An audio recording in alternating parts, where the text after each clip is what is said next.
The winds of change are blowing very strong in the Windy City, and Chicago is going to make a run in the playoffs. We'll discuss it here on Locked On NFL. The barbershop is open and Tony Wiggins has a chair for you. He's ready with some real NFL talk.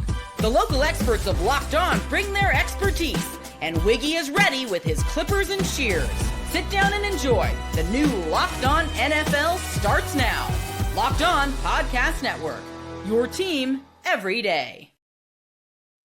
I hear nothing but facts. It is your team every day, and we are Locked On NFL, a part of the Locked On Podcast Network, which is the #1 sports podcast network, and we thank you for making us your first listen. Glad you could join us today. By us, I mean myself, Tony Wiggins, the host, and my recurring Tuesday guest, my man Kevin Oestreicher from Locked On Ravens. He's here to do what we do, and that's give you the opinions from everything that's going on around the National Football League, and we use the help of local experts and their clips because those guys, just like us with the teams that we cover, have their finger on the pulse of each team like nobody else. Before we do that, I got to let you know that wherever you get those podcasts or wherever you watch or listen, make sure you tap in each and every day so you do not miss an episode like the one you're either watching or listening to right now that is brought to you by FanDuel. Right now, new customers can bet just $5, and if your bet wins, you'll get $300 in bonus bets to use across the app. Hello to the everydayers. Glad you joined us, and if you're not an everydayer, you can be one. All you got to do is just come on back and hang out with us each and every day. Here's a little rundown of where we're going and what we're going to be doing. By the end of the show, I'm going to tell you why the Niners are having a surprise season. Kinda. I'll leave that right there. The Seahawks are a real problem. This ain't no Sam Darnold just stepping up and having a decent year. No, they are an absolute problem for people. But we're going to start talking about the NFC North. Bears and the Packers. Let's start off with the Bears. They're going to make a strong push in the playoffs, man. Ben Johnson, whatever we thought about Ben Johnson and him waiting on the job and Caleb Williams and how it was going to work, well, you know what? Kevin Oestreicher, that thing is working and working mighty well. Oh, yeah. I mean, that's the team that I still remember our conversations about the NFC North before the season where it was like, you got the Lions and you got the Packers and the Vikings. And maybe the Bears will make some noise, could be, might need a year or two. No, they didn't need a year or two. They just needed Ben Johnson in the fold. And it's been night and day. And it's impressive because they've been doing it without Jalen Johnson, who is a heck of a player at that cornerback spot. They've had guys step up left and right. And in a very challenging division, they have really taken advantage and showed a lot of life. And it's been really cool to kind of watch the evolution from them. And, they're a team that I think, come the postseason, I'm curious to see how far they go, assuming that, everything checks out and they get there and whatnot, because there's still a long way to go in this season, all things considered. But, like Ben Johnson was that hot head coach candidate for like 2 or 3 seasons, 2 or 3 cycles. And we're like, all right, well, whoever gets this guy is getting a good one. Well, who's it going to be? Who's it going to be? And then it's the Bears, and you're like, okay, good fit. Can it work? And then we've kind of seen the progression over the course of the season. So it's been really cool to see Chicago thrive in a division that I think everybody had some sense of, it's going to be Detroit or Minnesota or Green Bay. No one had Chicago, it felt like, but they've been defying all the odds. Guess who did? Me. We can go back and review it. It's pretty good. I had Minnesota finishing dead last, and I say Chicago was going to absolutely make a little bit of a run, but I'll admit I didn't think they'd be sitting where they are right now.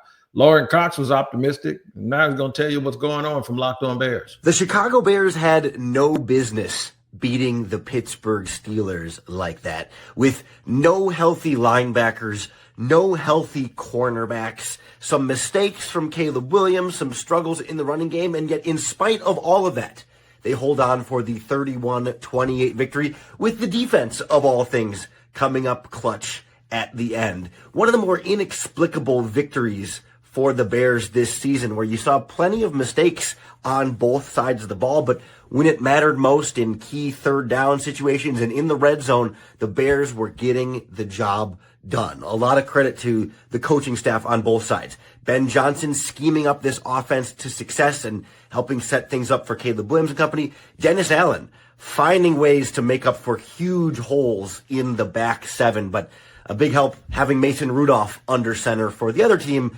certainly made the life easier for the Chicago Bears. A lot to break down from this win all week long on the Locked On Bears podcast. Find it on YouTube or wherever you listen to podcasts. I know this from personal experience with Jacksonville. A sign that a team is really improving their culture is when they win games that they have no business winning, because a sign of a bad team is when they dominate the game and they still find a way to lose. So style points aside, I think the Bears are doing their job.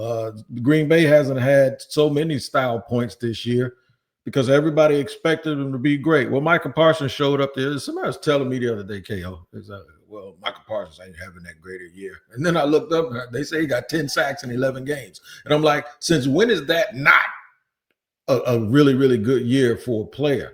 I think that stat is correct. We'll check it out a little bit. But I think people mistake his play and don't really watch the tape and see that he's doubled and tripled a lot. Yeah, I mean, I guess everybody just wants the Myles Garrett year for these guys. I mean, I don't know. I mean, the Ravens sack leader has 2.5 sacks this season. I mean, literally, the guy, Mike Green, who's their rookie, just passed Nnamdi Madubuike for their sack leader total.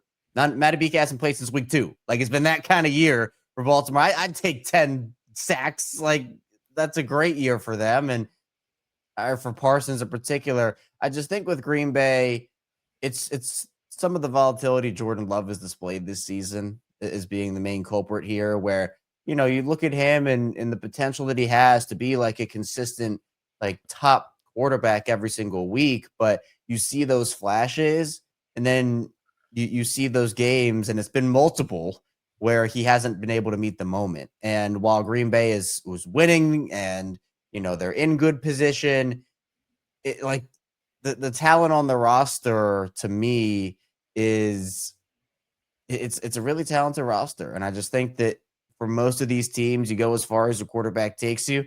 And for Jordan Love, while he's had those moments of greatness, I think we've also seen some moments of not so greatness, and it certainly cost him at times. So, you know, if he can go on a run to end the season and get into the postseason and whatnot, they're going to be in a good spot. But, you know, to me, you got to be able to catch Chicago and do your thing there. And I think a lot of that does fall on Jordan Love's shoulders. Peter Bukowski is going to tell you about it right now. I wonder if he's going to take a swipe at the fans of the Vikings. He loves beating up on people, especially when, you know, he has the upper hand. Here's Peter Bukowski. Micah Parsons and the pass rush absolutely kicked you-know-what. And Emmanuel Wilson had the game of his life. I'm Peter Bukowski, host of Locked On Packers, with 3 quick takeaways from a dominant performance, a 23-6 butt kicking of the Minnesota Vikings. And it starts with the pass rush. Micah Parsons was all over JJ McCarthy. Devontae Wyatt got a couple cleanup sacks. Rashawn Gary had a sack, fumble, interception created. Evan Williams got into the mix with an interception. This is the championship level defense we've seen at times from this Packers team. Offensively, they ran the ball consistently during the day. 3rd and short, there were some problems. Matt LaFleur's consistency as an aggressive play caller has to get better. He can't play this conservatively. He can't play so conservatively that Waukesha County is going to ask him to run for office. Moving All right, Peter Bukowski hits on a great point, and I think you did too. I think the key to this whole thing for them down the stretch is Jordan Love, as it is for most teams, their quarterback play. But the biggest question is, how consistent can he be? He looks great sometimes, and sometimes you scratch your head. But if he gets better and improves, I think Green Bay can make a little run in the NFC.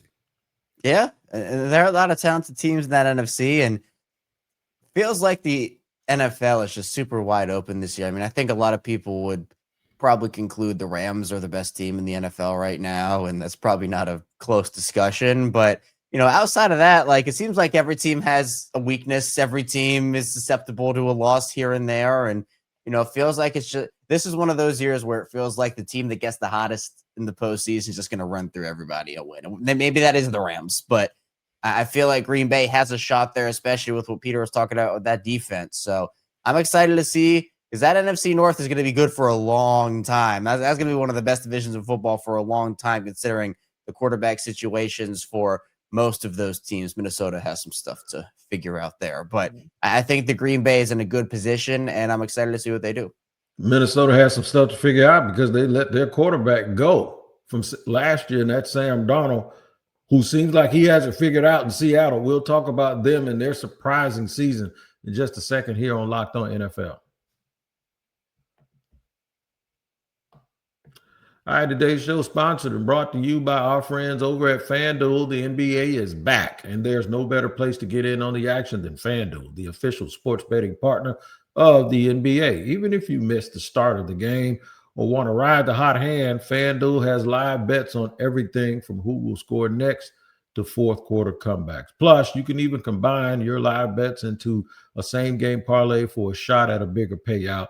It keeps every game exciting, especially when your team's making that late push. If you're into in-game parlays, same game parlays, I tell you what, Cooper Flag is really filling out that stat sheet. So guess what?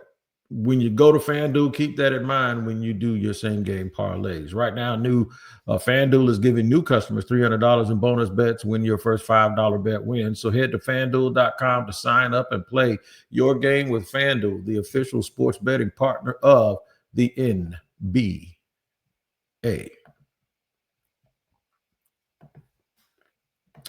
All right, we moving and grooving with my homeboy, Kevin Oestreicher here from Locked On Ravens. Now we're going to talk about my man, Sam Darnold and the Seattle Seahawks.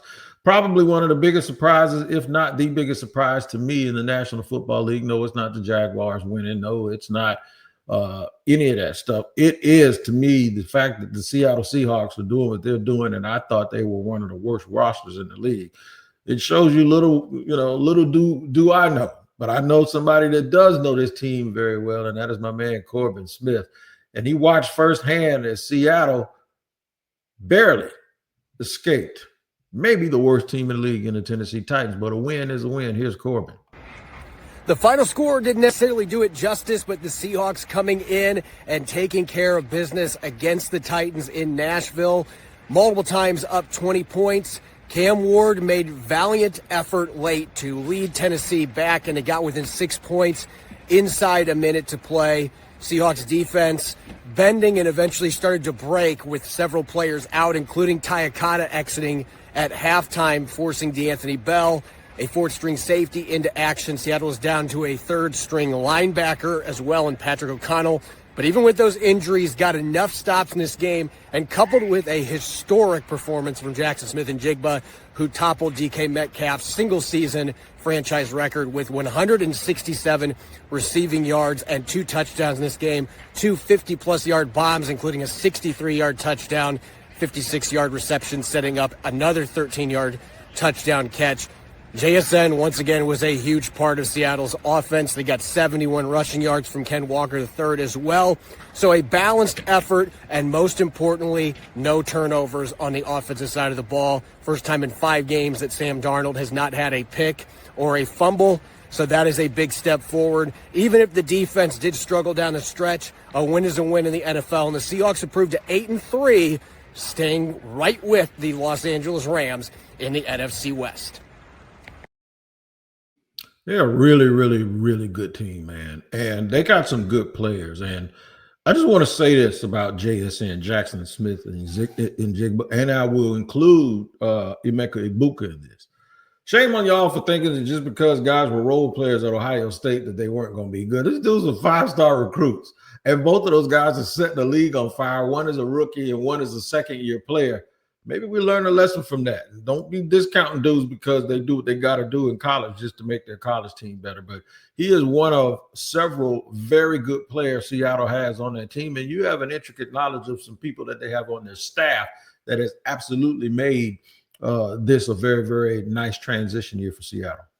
Yeah, I mean, Devin Booker was a 6th man at Kentucky, but he was a 5-star recruit coming out of high school. And, he's now one of the stars of the NBA. I mean, when talent is when the talent is there, the talent is there. And so these guys, especially JSN, he's unbelievable. He's an incredible player. And now that DK Metcalf is in Pittsburgh, he's really had an opportunity to shine. I liked their trade for Rashid Shaheed. Not that he's going to be like a superstar over there, but as a guy that can help that offense be even more explosive than it already was. And, again, like these teams go as far as their quarterbacks go. And there were a lot of questions about Sam Darnold, especially after his end to the season in Minnesota last year. All right, is this really a guy that you want to be your quarterback? And the answer to that question, he has turned it into a resounding yes. So, they have a lot of good pieces over there. Obviously, Mike McDonald was the former Ravens defensive coordinator. So, the system that they run over there is similar to what Baltimore did during that 2022 and 2023 season before he went to Seattle from Baltimore. And, you can just tell like these guys are bought in. Talent is there. They have their own little Kyle Hamilton over there and Nicky Manwari, who I think is going to turn into a superstar. He's already looked really good. So, if the Rams weren't in that division, this would be Seattle's to me, despite the fact that we'll talk about the Niners coming up, I'm sure. But that Seattle team, that all these divisions, maybe I'm just looking at other divisions because I'm in the AFC. The Ravens are in the AFC North, and the AFC North are just abysmal this season. Maybe I'm looking at all these other divisions like, wow, that's really cool. Look at this, all these good teams, and I'm sitting here in the AFC North like, all right, everybody in this division is terrible this season. But that NFC West again, I think is going to be really good for a really long time. And I know that they have Jalen Milroe waiting in the wings and et cetera, but you know what? Sam Darnold, that looks to be your guy right now for the long term, especially if you can keep this up. Yep, and just develop the dude behind him. Speaking of developments of this, we'll talk more about the NFC West as well as the South a little bit in segment 3.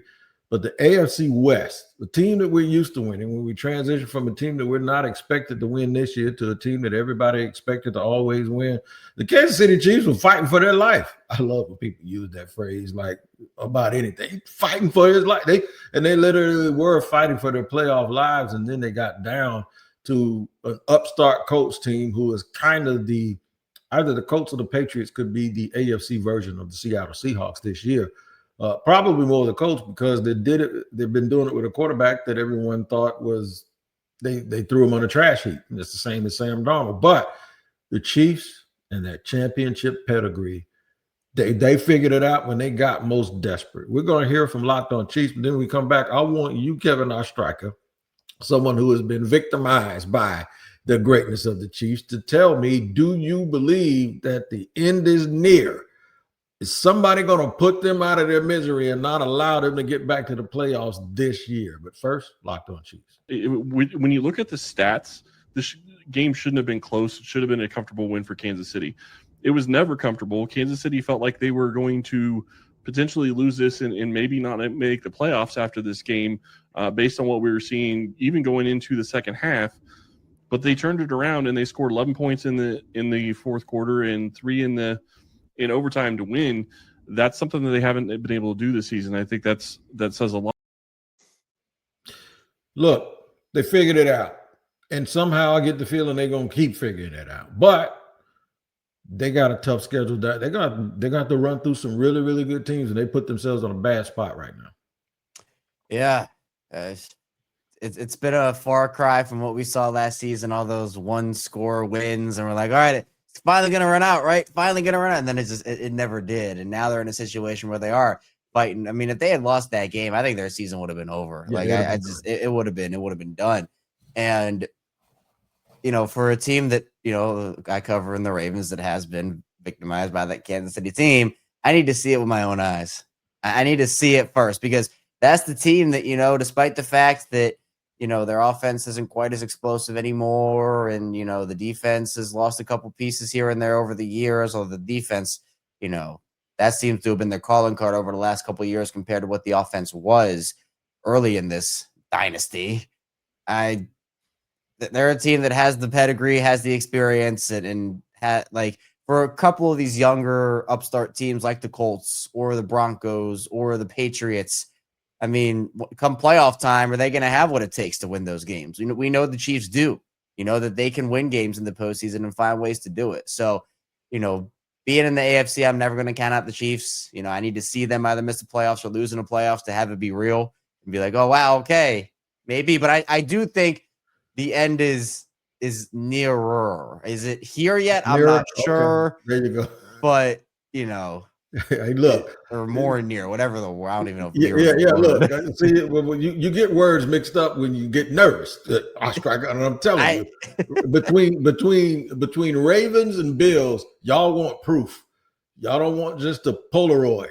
Y'all want that. It's like Game of Thrones. Bring me his head. I want to see demo records. I want to make sure that was him on that ground in that body bag, because the Chiefs are just that team, man, and y'all ain't gonna believe it until you don't see them in there. And I agree with you. If they had done to me what they've been doing to y'all all of these years, I'd be right with you. Well, the 49ers looked like they were dead in the water early this year because of a bunch of injuries, losing Hall of Famers. They lost two of them. I think Nick Bosa and Fred Warner, first ballot Hall of Famers with a bullet, lost them to injury. No problem. They're 8-4. How'd they do it? I'll tell you in just a second here on Locked On NFL. I'm Cody Rourke from Locked On Broncos, and this episode is brought to you by Peloton. Peloton is shaping the future of fitness with the brand new Peloton Cross-Training Tread Plus, powered by Peloton IQ. This is Peloton's most advanced equipment yet, giving you real-time guidance and endless ways to move, whether you're running, lifting, or you're cross-training with your favorite instructors like Alex Toussaint. It's training reimagined to make your workout more personal. Peloton is built for breakthroughs with features that help you plan, stay motivated, and hit peak performance. You can let yourself run, lift, flex, and go, while Peloton handles all the rest. Plus, Peloton IQ provides real-time strength coaching, tracking your progress and suggesting weights that challenge you so you can get stronger. Plus, the new movement tracking camera, it counts your reps and corrects your form in real time, making sure every rep is safer and smarter. So let yourself run, lift, flex, push, and go. Explore the new Peloton Cross-Training Tread Plus at onepeloton.com. We're rolling along here on Locked On NFL, part of the Locked On Podcast Network, which is the #1 sports podcast network. And we thank you for making us your first listen. Shout out to the Everydayers once again. And the Everydayers have been here, have heard me for weeks, maybe even more than weeks, might be months. Talk about how the 49ers may be done and might be gloom and doom. And then I realized that no one does a better job of getting guys that fit their system, that understand their culture more than the 49ers. They're 8-4 after a win last night against Carolina. Here's my man Brian Peacock before Kevin and I come pull the meat off this bone and try to figure out how the hell did they get to 8-4. A bit of an ugly win, but a win nonetheless for the San Francisco 49ers on Monday Night Football against the Carolina Panthers. Hey, everybody, Brian Peacock here of Locked On 49ers. 20-9 the final, the 8-4 now San Francisco 49ers and the 6-6 Carolina Panthers. I think the Panthers, we saw a football team that maybe didn't quite belong in the playoff hunt as the 49ers, while throwing the ball to the other team, Brock Purdy.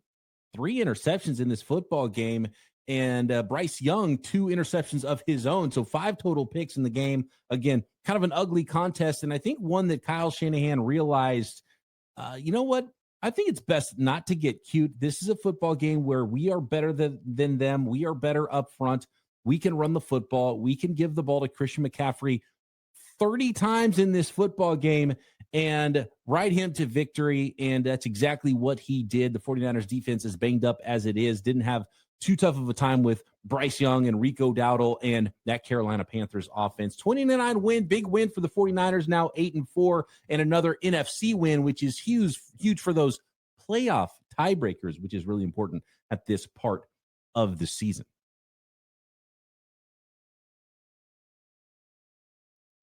Looks like the playoffs runs through the NFC West this year. At some point, Dallas is trying to act like they're going to make a little push. But because the South is down, it looks like the Eagles, the Rams, and then you start to see these tiers. The 49ers, the Seahawks are right behind them, and then the 2 teams that we mentioned in the North. Yeah, I truly think, like, again, the NFL is so wide open this year. And, there are a lot of these teams. I think I know where all the Kansas City Chiefs magic went to San Francisco, because they're winning all these games and they're, have guys and interceptions galore. They're still winning games. I don't know what the heck's going on right now in San Francisco. But you know what? A win is a win. A 1-0 is all you want every single week.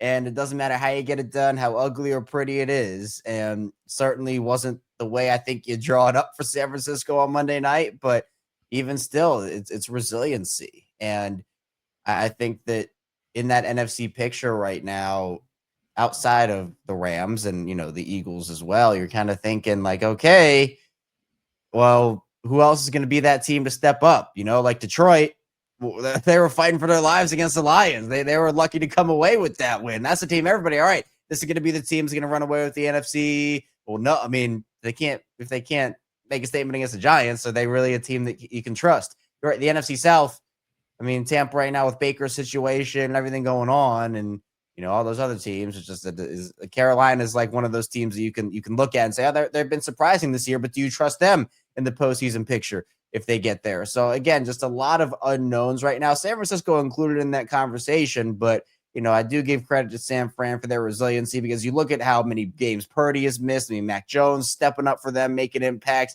You kind of, if you weren't watching them, or if I had told you everything that went on with San Francisco and didn't tell you their record, you'd probably tell them they're in their top 5 pick territory right there. Yeah. But they've been resilient, and I have to give them credit for it. I got to give them credit too. A lot of credit. In fact, watch for Thanksgiving, because with Detroit and Dallas both playing, that's where Dallas has to chop into that Detroit and San Francisco. They got to hope that those teams fall. One team that's still in the hunt too, but they're probably not really in it, Carolina Panthers. But we're going to give them some love here. Julian Council was on me yesterday, and J.C. Horn and Derek Brown and Teteroy McMillan, they finally look like they got something that they can build on with some great players. And I'm going to give them props. They're 6-5, and you can talk about who they beat all day, but it's the NFL. Games are hard to win. Here's Julian Council talking about last night's game.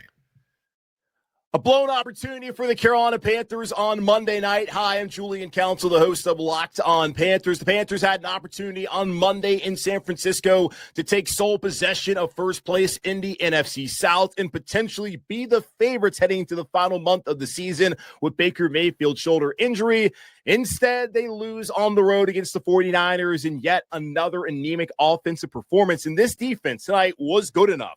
3 straight drives in the first half. Brock Purdy threw an interception. And what did the Panthers offense do with that? They scored 3 points. They had 3 first downs, 72 total yards in the first half, the lowest yardage and first down output in a half all season long. And eventually Dave Canales decided to open things up after having yet another conservative game plan. And that was not enough for the Carolina Panthers on this Monday night. A blown opportunity.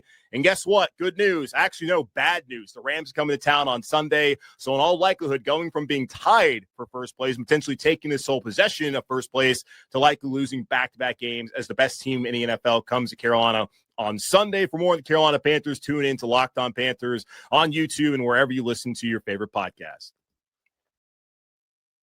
Jury's still out on whether they got their quarterback, but I tell you what, Dave Canales is the real deal as a coach, and I think it's just looking up for Carolina from here moving forward. Yeah, I mean, I think Carolina's that team. I was wondering about them, about if they were really going to take that leap. But I remember when we did the NFL Squad show a long time ago, feels like years ago. It wasn't really that long ago, but I was coming on there saying, watch out for Carolina. Watch out for Carolina. And everybody was like, what are you talking about? That's a joke of a 10. Look at me now. Look Who wanted you drug tested, by the way, when it was like, you've been doing shrooms or something, man. You got to get right. That's one of those after the games, they do the random tests for guys. Yeah, I had to make sure, they had to make sure I was okay over there. Yeah. But Carolina's a team that's been really cool to watch their ascension this year. And, they went out there, they spent some money in the offseason and tried to at least make this team a little better. Obviously, McMillan's been great for them. And, I think it's been really awesome to see their evolution in terms of how they've been able to get it going. And look, they're playing in a division that's soft right now, but you can only play who's in front of you. And they've been doing a good job of that, taking advantage of it. And I think that, if I had to predict, especially with all these injuries Tampa's going through and continues to go through, would not be shocked at all if Carolina just kind of runs away with this thing. I was just watching video of Carolina dudes swinging on people below the belt, man. Come on, man. Y'all get out of that foolishness, man. Don't be doing that. Trust me, that ain't no good feeling. While I got you here, give me a minute. Give me an update on Lamar and his toe. What's going on with LJ? Yeah, well, man, it feels like it's like head, shoulders, knees, and toes, man. It's like everything, and it's more so just the leg injury. But Lamar's been taking hits all year. It's been a tough year for him in that regard. The O-line hasn't really been able to hold up, and he's injured. He's healthy enough to play in the games. And Lamar's a prideful guy. Like, he's not going to let that be an excuse for anything. And, he's going to still take ownership of his mistakes. But he's looked off these last couple of weeks. And, the mobility hasn't been there as much. You can kind of tell that something like he's getting up gingerly, walking around gingerly at times after big hits. And, he's had to deal with the hamstring injury, cost him a month. Now he's had 3 straight weeks of 3 different leg injuries with the ankle and the knee and now the toe injury. So the Ravens have the short turnaround for Thursday with the Bengals and then the mini bye. So the mini bye is going to be really the last chance Lamar's going to have because this team's not getting the 1 seed. If they make the playoffs, they lost too many tiebreakers early in the season to have that happen. So you're playing from then on out, and he's still, again, healthy enough to play in the games, but it doesn't look like the Lamar we're used to. But again, you're in a spot on Thursday night against the bad Bengals defense. So, rivalry game, but if not now, when for that Ravens offense, I'll say. Rivalry game, no Trey Hendrickson, for what I understand. We're going to see Lamar from the pocket, and he's going to shut people up because I think he's going to stand. That's what he can do. Yeah. And he's going to whip that thing around the yard, and the Ravens are going to win another game. You're always winners when you join us here on Locked On NFL twice a day. Tyler Rowland early in the morning, and then me